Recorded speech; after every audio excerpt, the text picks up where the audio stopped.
dark. That's where the light comes from, yeah. Welcome to Zoe Media on our Imago Dei Show here to discuss about human rights and human responsibilities. Today I'm here with Patricia Garcia. Patricia Garcia is a highly respected humanitarian and human rights advocate with experience in project design and delivery, campaigning and fundraising.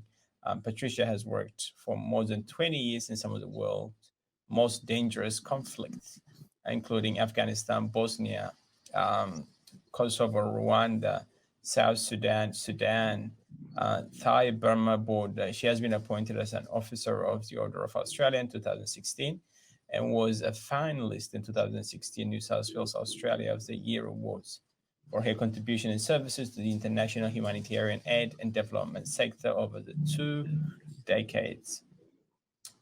Patricia was a Human Rights Research Fellow at the University of Sydney, Centre for Peace and Conflict Studies, CPACS, from 2000 to 2002, and she designed the human rights course for the Masters of Peace and Conflict Studies at CPACS. She is the 2017 Rotary Peace Fellow and currently working with the Institute for Economics and Peace as a coordinator for IEP Ambassador Program. Patricia is also an honorary associate at the University of Sydney, where she is sessional lecturer in the Department of Peace and Conflict Studies with a passion to promote and advance the 2030 Sustainable Development Goals, SDGs agenda.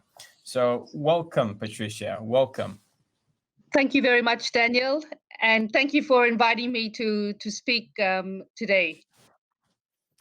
Thank you. It's a great pleasure having you here. So Patricia, you and I met for the first time last time. It was, I think it was in 2000, maybe 18, when we met at the Department of Foreign Affairs and Trade, when Peter Doyle was newly appointed Australian ambassador to Ethiopia. And that was, I think that's where we really had a really good chat about your experience, deep connection to Africa, and specifically in the Eastern Africa as well. And I just wanted to, before we start getting deep into that one, let's start with a bit of light questions. What's your favorite food? I was fortunate enough to have the opportunity to live with Ethiopians and Eritrean communities, as I mentioned before, and they introduced me to this wonderful food called injera. And I got very, very addicted to injera and developed a passion for eating that. And I miss my teff very much. So one of the things that I crave for when I'm in Australia is injera. I know, Patricia, you have a deeper connection, as I've said, to Ethiopia and Eastern Africa in general. Can you tell us a little bit about that, please? My first overseas assignment when I finished my master's degree in international social planning and social policy, where I focused on research in international development. My research was on gender and food security projects in Kenya. So after I finished that research thesis, I was fortunately offered a job by Oxfam and UNHCR to go and work in Sudan, the refugee camp on the border of Eritrea and Ethiopia. And that's where I worked as the program manager. I was a refugee camp manager for about 18 months in that area. And as you may gather, I was living and working together with 22,000 refugees. Thank you so much. And so now I know you did mention that you had experience in, living in East Africa, around the borders of Sudan, Ethiopia, and Eritrea, and that area. So, so that happens in the 1980s and 90s during the war time. Is that right? That's right. Just towards the end of the fighting between Eritrea and Ethiopia, and then I went back to Eritrea and Ethiopia later in the 90s, before the second outbreak of war again, as what happened with the fighting over the border, marking of the border between Eritrea and Ethiopia, and I also went back to Ethiopia back in 2010, where I was working on rural development projects, particularly in the Amhara region near Gonda. So I had been traveling to Ethiopia and Eritrea since the early 90s, and also recently in 2010. And I had made lots of friends and connections, of course, with the Eritrean and Ethiopian people. And coming back to Australia, was able to connect with some of the community here, because obviously many of them were wanting to get information about how they could help the communities back home. And since then, I've always kept an interest to follow the situation, particularly in 2018 when there was the election of the President Ahmed Ali. So Daniel, because we saw that there was leadership in Ethiopia, giving us the possibility to see a way forward in which the society could bring people together for peace. Okay, yes. So this current conflict and tension that has erupted in Ethiopia, with Ethiopia and Tigray, has really, I think now, created the opportunity for the diaspora community to come to try to work together to build back the cohesion, and to also de-escalate the tensions, and try to bring the community together, to unite the community together for peace. Excellent. So now we're going to be digging deeper into that question of what the role of the diaspora community would be in this current humanitarian crisis. But I'll take a step back and look at the work that you did in 2010 when you went back to Ethiopia. So the World Church Assembly was involved in this, is that right? Or in the project you're running? Yes, it was the diocesan directorate that was connected to the Ethiopian Orthodox Church, which is a member of the World Council of Churches. So we will work with the Ethiopian directorate, based in Addis, and they have a huge number of projects, very much connected with the church, the villages in Ethiopia, but is working primarily in the rural areas in the Amharic region. And that's where I was traveling during 2010. And what was the outcome that the project is seeking to achieve? Those projects were all involved income generating, like, for example, building commercial gardens, nurseries, being able to have some extending the infrastructures of the schools, extending the health clinics. So we were doing what we call integrated rural development, and particularly looking at livelihoods, how to be able to build the livelihoods, small businesses, for example, for the community there. And we very much involved women, and we also involved youth as the primary sort of recipients of a lot of our programs and our activities. And this program was funded with Australian Council of Churches funding, because I was working for Act for Peace, which is the overseas aid agency of the Australian Council of Churches. Excellent. That's wonderful. And Now we're gonna go to the main things that we. First of all, thank you for being an amazing, you know, participants and leader in that project, helping out people who are vulnerable and desperate to have a better life standard. So now coming back to the main thing that we talked about, which is, you know, what could be the role of the diaspora community be in the current humanitarian crisis in Ethiopia? From your point of view as a lecturer in the human rights sector, and also as a person who has that deep connection with Ethiopia and have witnessed the war between Eritrea and Ethiopia previously, the same around the same geographical location that the war is happening now. What do you think the diaspora could do? Well, what is important is that we first learn the lessons of what diaspora communities that have in the past been involved in.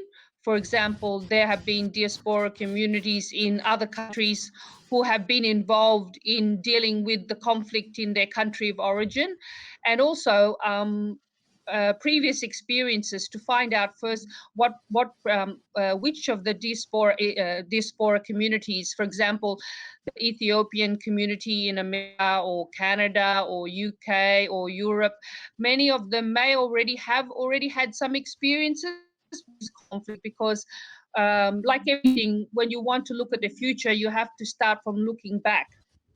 And you have to look also at understanding also what has happened before to be able to then go forward to look at the future.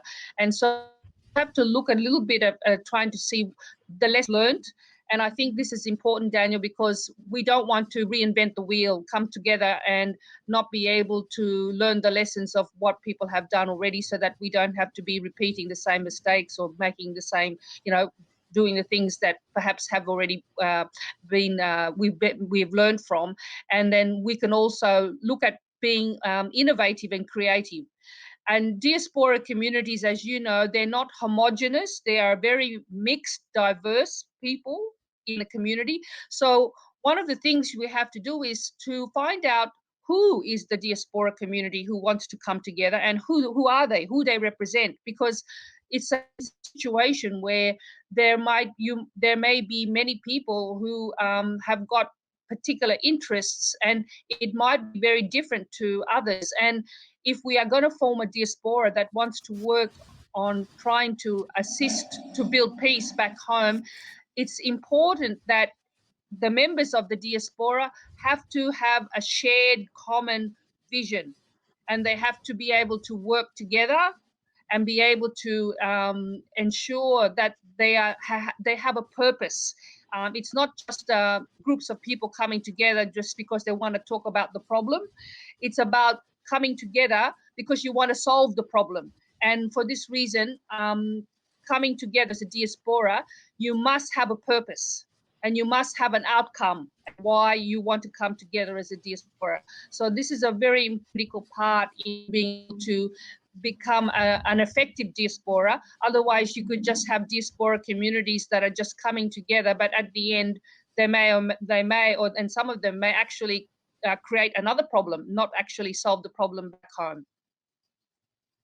Very good point, and absolutely, I agree with you that it is important to define who is diaspora and what is the purpose of that specific diaspora community and what you're trying to achieve.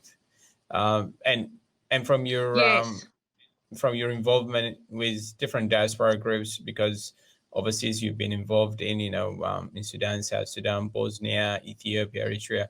So when you come to Australia and other overseas countries where those diaspora communities exist, do you witness, those problems as well? Yes, I think if I come back to just pretty much looking at the different ways in which people come together. If you have people with different views and you choose the issue to want to be able to come together to be able to work on a bigger problem, working on a bigger issue together. You have to be able to bring people together, people who have very different views, and that's what the diaspora community have to do, because all the members of the diaspora community have to come together, and they have to be able to ensure that they can actually work with each other, because as you know, we all have our views about what we think about what's going on back home, and sometimes if you don't have each of you respect each other's views, which might be different, it's going to create difficulty. So we have to create a culture of not a culture, a diaspora that can collaborate, because if we don't know how to collaborate, that requires good communication, regular exchange, networking, consulting, and also having people who can be leaders. Like they need to focus.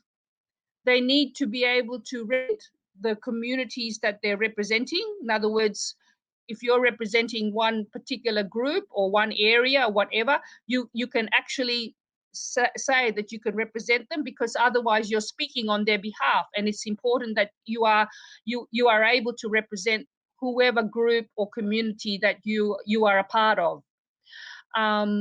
So having good leadership within the diaspora members that can have a focus, that can be focused, that can be representative and be a figurehead. Also, you need funds, because you can't do to support the community back home unless there's funds. And when we mean funds, we're talking about all sorts of resources. Each of the members of the diaspora have got networks, contacts. Some of them have got resources. They know of other organizations. And some of the diaspora community, they also have contacts outside of Australia that can connect with helping the people back in Ethiopia. So we need to put all these, then that's how we can have some resources or funds, if that makes sense, to use that to be able to help the community back home. If we don't collaborate, Daniel, the other sorry, if you usually people, they have a choice, three choices. You either dominate. Now that's when one person or one group will say that what they're saying or what they're doing is right over the other group, and that's a domination strategy. Now, as you know, that strategy often, well, not often, usually almost always doesn't work, because if one group wants to dominate another group, you're not going to get peace, you're not going to get unity, you're not going to get social cohesion for work together. The other strategy that a lot of people take is avoidance, where they don't want to deal with the other person's views or the other person's issues. They just avoid, and they don't make any contact, or they don't meet and communicate with the other party. Now, avoidance is another one that a lot of people do. That one also doesn't work. So the third one is collaboration, and it's collaboration that is the one that we have to take the path on, as I said before. So you need to bring together, because even if you have different points of view, it's because you can talk with each other, able to get ideas that come out with a new idea that's going to be better than each of your ideas. That makes sense. And that's the reason why collaboration is really important. Absolutely. So now we'll come back to that civil dialogue and how we can have it on social media and also face-to-face in a community setting as well. But now I'll dig deeper into the conversation we're having now regarding to the diaspora community and their role in the current humanitarian crisis.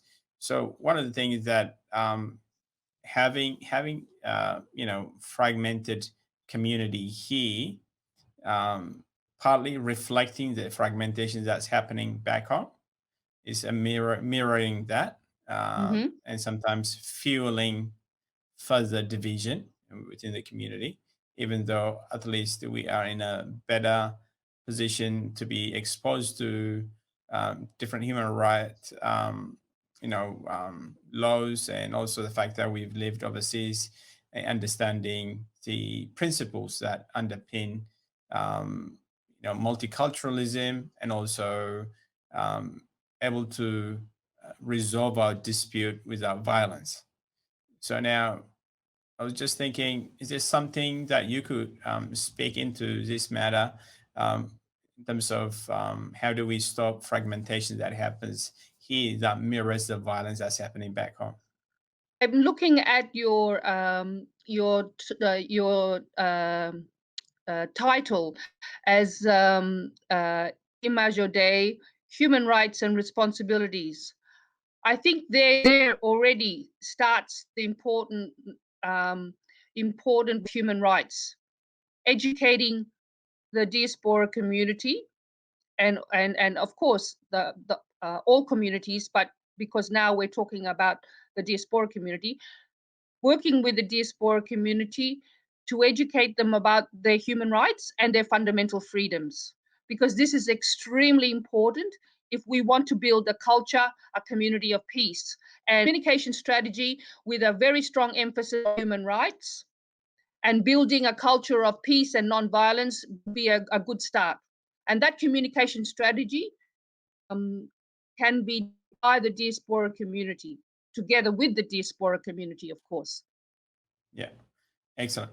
So now I think with this, you do have a really good experience with the South Sudanese community while they're having a civil war. I think in 2013, that there was the diaspora community of South Sudanese here in Australia came together. And can you tell us a little bit about that, please? Uh, yes, Daniel, as you said, when there was the outbreak of the civil war in 2013 in South Sudan, of course, again, another, unexpected big shock and massive tragedy, because there were just hundreds and hundreds of people had to suddenly flee when the fighting took place, the government and the rebel forces all throughout the country.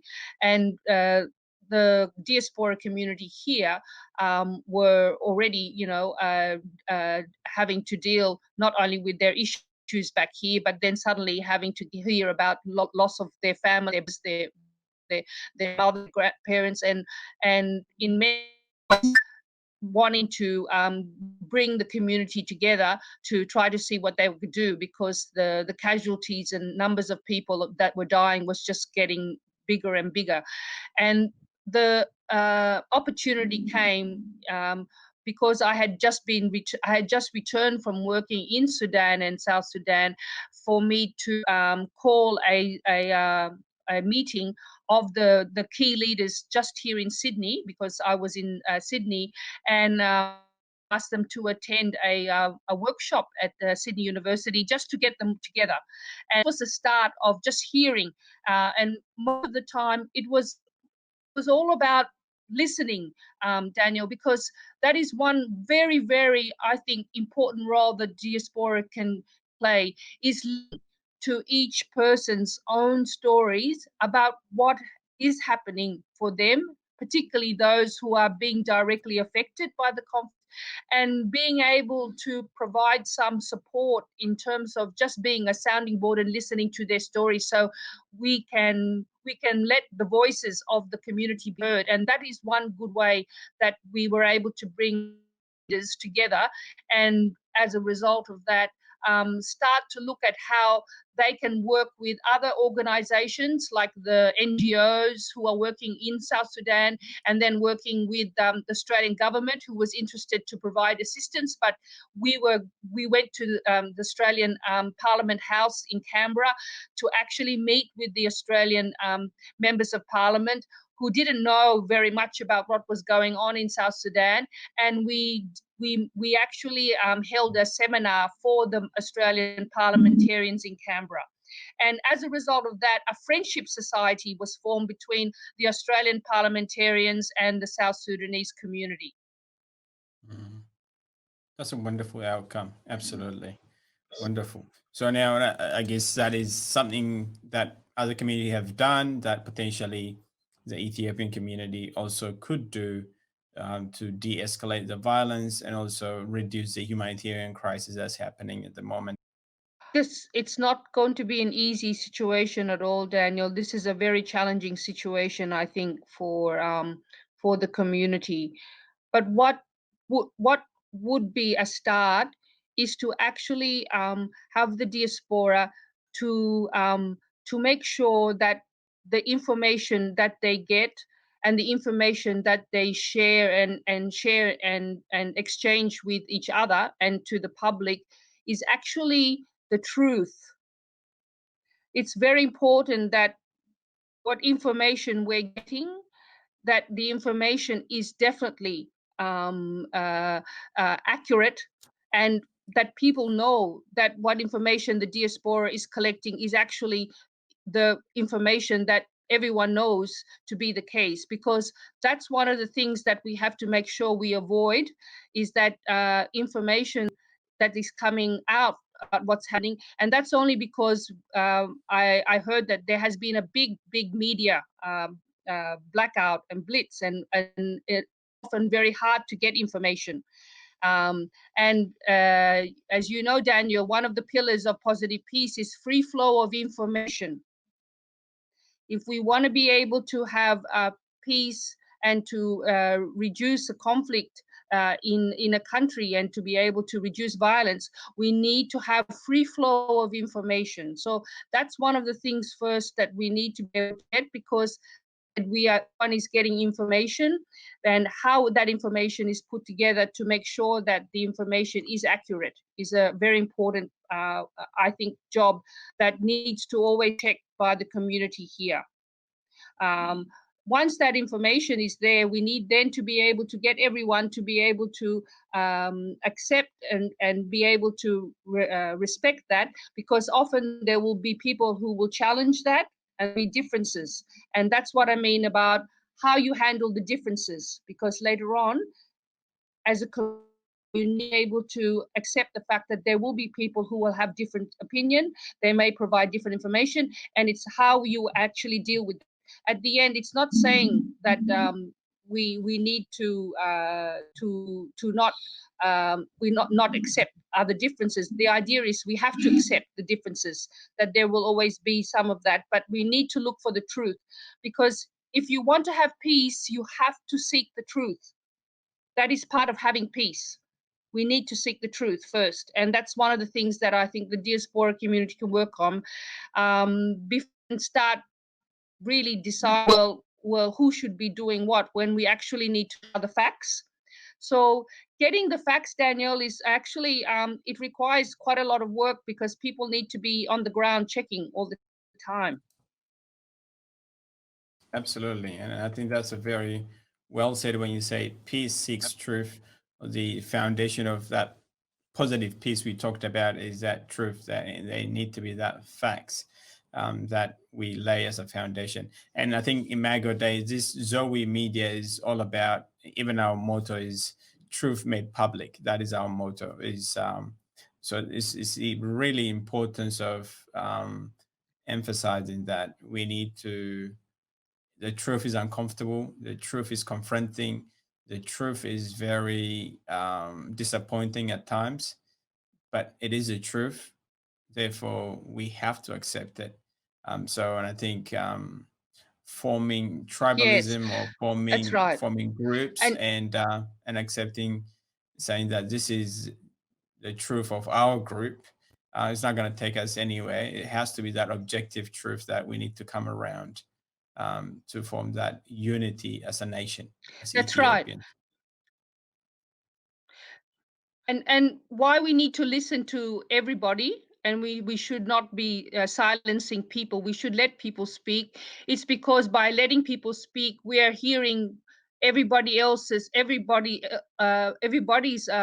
version of their truth, and we need to respect people's vision. If that is what they say, well, that's one of the ways in which we are able then to be able to build people to work together, because we need to respect that there's going to be different different truths, and that's one of the things where we're living in this world, 2020, where there are multiple truths and what they call multiple narratives around thinking, and we only have to see that in what's been happening recently with the election in the US, where there are people there who don't even believe that there's COVID. There's people who don't even believe that that election was a fraud.